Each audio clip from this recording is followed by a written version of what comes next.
Le pèlerin de Compostelle de Paulo Coelho, c'est le livre dont on va parler aujourd'hui. Bonjour chers amis randonneurs et lecteurs, bonjour et bienvenue sur cette nouvelle vidéo. Alors aujourd'hui on va parler d'un livre pour changer un petit peu, et pas n'importe lequel, parce que c'est un livre qui parle de Saint-Jacques de Compostelle.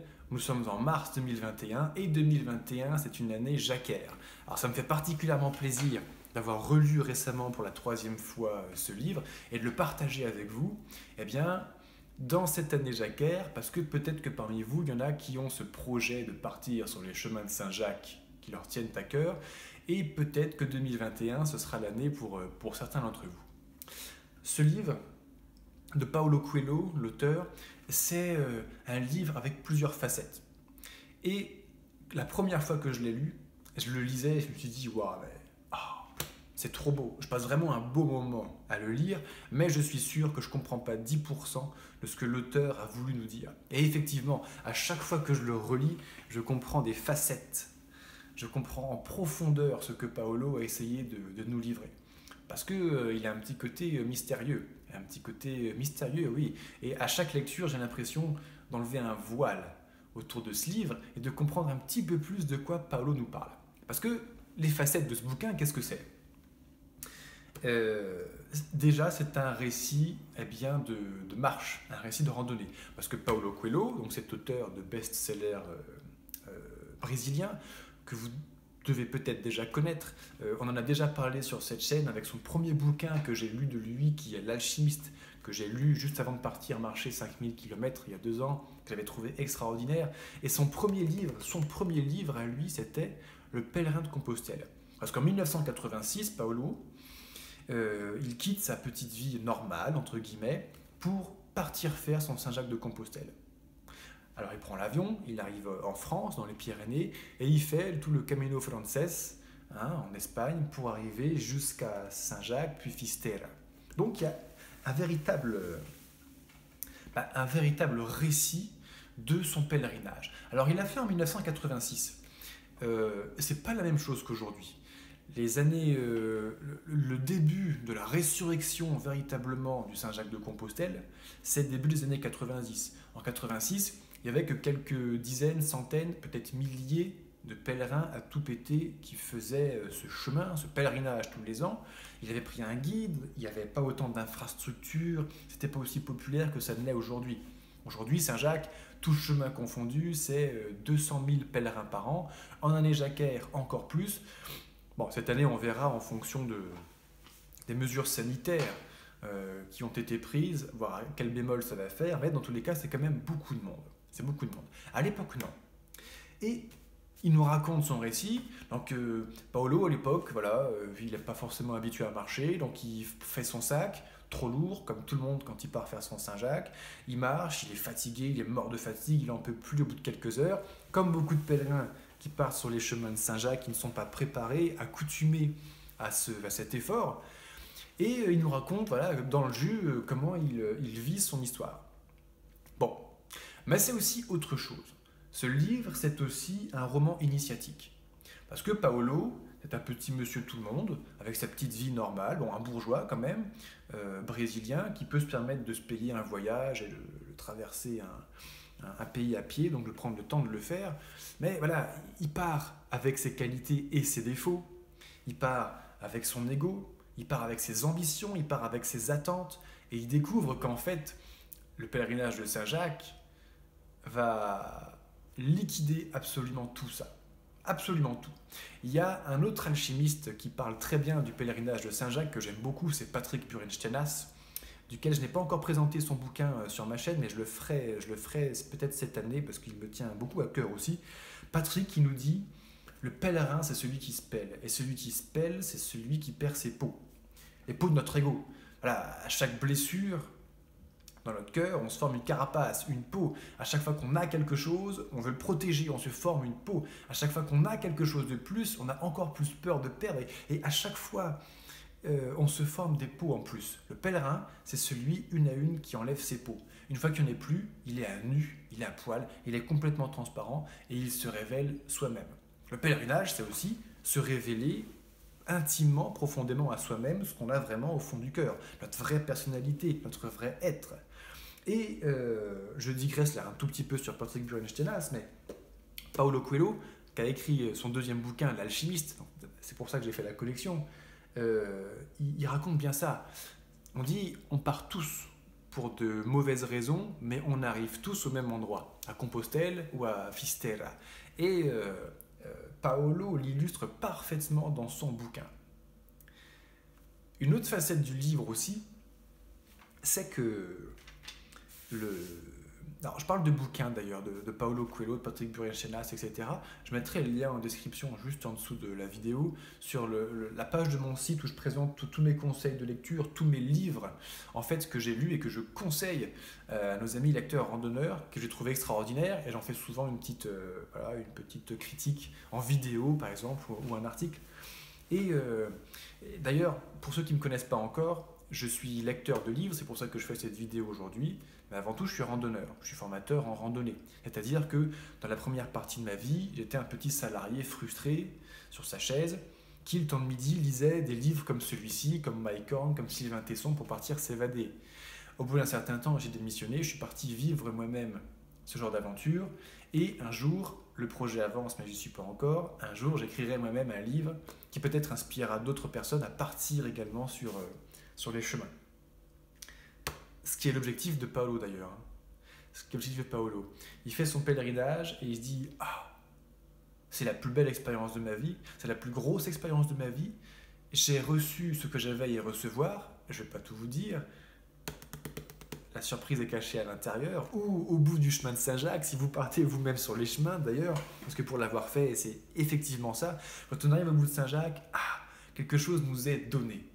Et c'est pas quelque chose que l'on prend et qu'on garde. Non, c'est quelque chose que l'on est fortement invité par la vie à partager. Et Paolo, il s'est dit, c'est la plus belle expérience de ma vie, ce que je viens de faire. Comment je vais faire pour le partager? Eh ben, la réponse, elle est juste là dans ma main. Il a écrit ce bouquin. Alors, en plus du récit, donc, c'est un roman initiatique. Voilà, on en était là. Il part, petit monsieur tout le monde, avec ses défauts et ses ambitions, et il arrive initié à ce que le chemin de Compostelle lui a révélé. Mais à travers l'initiation, à travers son roman, on va découvrir l'initiation à la tradition. On va rencontrer les Templiers, les moines, des mages, des choses dont on n'imagine pas que ça existe. Existe-t-elle vraiment? Je ne sais pas, mais en tout cas, ça fait une très jolie histoire et ça fait le lien avec des traditions très très anciennes qui sont d'une profondeur également magnifique. Il y a également une troisième facette de ce livre de Paolo, c'est que c'est un... Comment on peut dire cela? C'est un mode d'emploi. Voilà. Parce qu'il écrit son bouquin, voilà, j'ai beaucoup marché. Le côté initiation, voilà les étapes que j'ai traversées émotionnellement, psychologiquement, spirituellement. Et pour les traverser, eh bien, j'ai pratiqué certains exercices. L'exercice des ombres, l'exercice de la vitesse, l'exercice de... Bref, un petit mode d'emploi, une sorte de petit jeu très simple qu'on peut tous faire, même quand on lit ce livre chez nous, sans forcément avoir besoin de partir sur les chemins, et qui sont des exercices magnifiques et qui sont effectivement des exercices que le chemin de Saint-Jacques, c'est-à-dire partir marcher des milliers de kilomètres, pourquoi pas seul dans la nature, nous apprend. Il a inventé ces petits jeux, ces petits exercices pour que tous, même sans partir sur les chemins, on puisse ressentir un petit peu ce que ça fait de partir. Alors le récit d'aventure, le roman initiatique, le côté je perds mes mots. Le côté qu'est-ce que je viens de dire? Le côté mode d'emploi, voilà.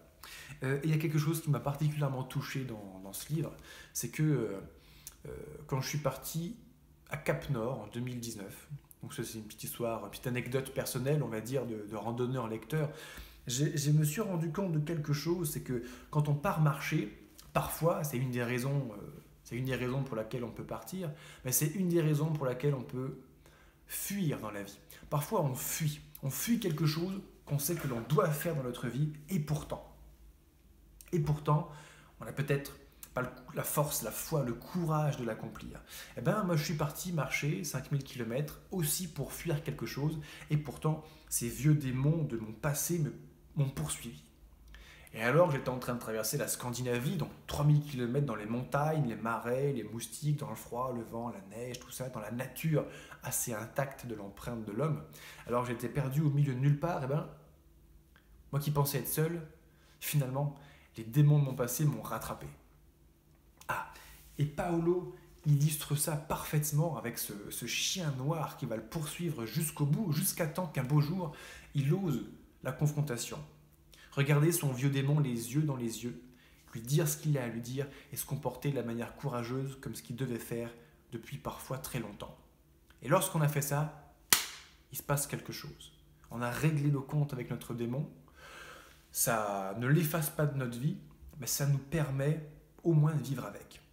Et c'est en partant marcher en fait 5000 bornes que j'ai vécu à titre personnel ça, et quand j'ai relu cette histoire dans le bouquin de Paolo, à la première lecture, je me suis dit, mais le chien noir, mais ça me dit quelque chose. Je suis sûr que je ne comprends pas ce qu'il veut dire, mais je suis sûr que ça me parle intimement. Et à la deuxième lecture, à la troisième relecture, ah, c'était ça.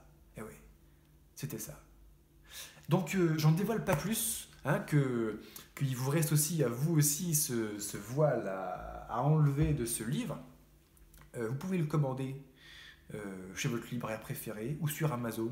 En ce qui me concerne, je mettrai un lien affilié dans la description de cette vidéo. C'est-à-dire que si vous le commandez par ce lien, moi, ça me rapporte une petite commission et vous, ça ne vous coûte pas plus cher pour soutenir mon travail et la publication de vidéos régulières et d'articles sur mon blog et les réseaux sociaux.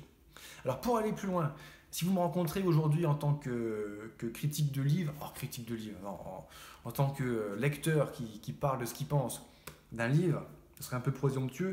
Je suis aussi randonneur en fait et c'est mon cœur de métier. Pour ceux qui préparent vraiment ou qui ont ce projet un jour de faire le Saint-Jacques-de-Compostelle, et je sais que vous êtes nombreux, vous trouverez en dessous la liste de matériel que je conseille à mes randonneurs, mes trekkers, mes pèlerins que je prépare tous les jours à travers mes programmes de préparation en vidéo. Vous trouverez la liste de tout ce que j'embarque, tout ce que j'ai embarqué moi-même, du moins pour faire mon Saint-Jacques-de-Compostelle, pour être en confort, mais le plus léger possible afin de perdre ses peaux. Comme ce que Paolo a fait en balançant à la poubelle à tous les kilomètres toutes ces choses inutiles qu'il avait prises dans son sac.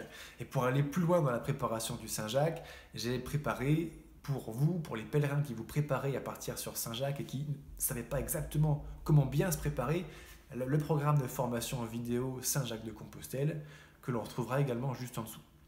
Je vous remercie de votre attention. Sincèrement, en termes de livres, dans le domaine de la randonnée ou du voyage, de l'aventure, mais également du roman initiatique, waouh, le pèlerin de Compostelle, c'est un monument, tout simplement. Je vais m'arrêter là parce que j'ai que du bien à en dire et je n'ai déjà assez dit, je pense, pour aujourd'hui. Merci. Si vous avez apprécié, n'hésitez pas à me le dire, à le mettre en commentaire. Si vous avez d'autres conseils de lecture, si vous avez vous-même apprécié ou pas d'ailleurs le bouquin de Paolo Coelho, dites-nous ça en commentaire, qu'on partage un petit peu là-dessus. Et je vous dis à très bientôt sur une prochaine vidéo. Ciao!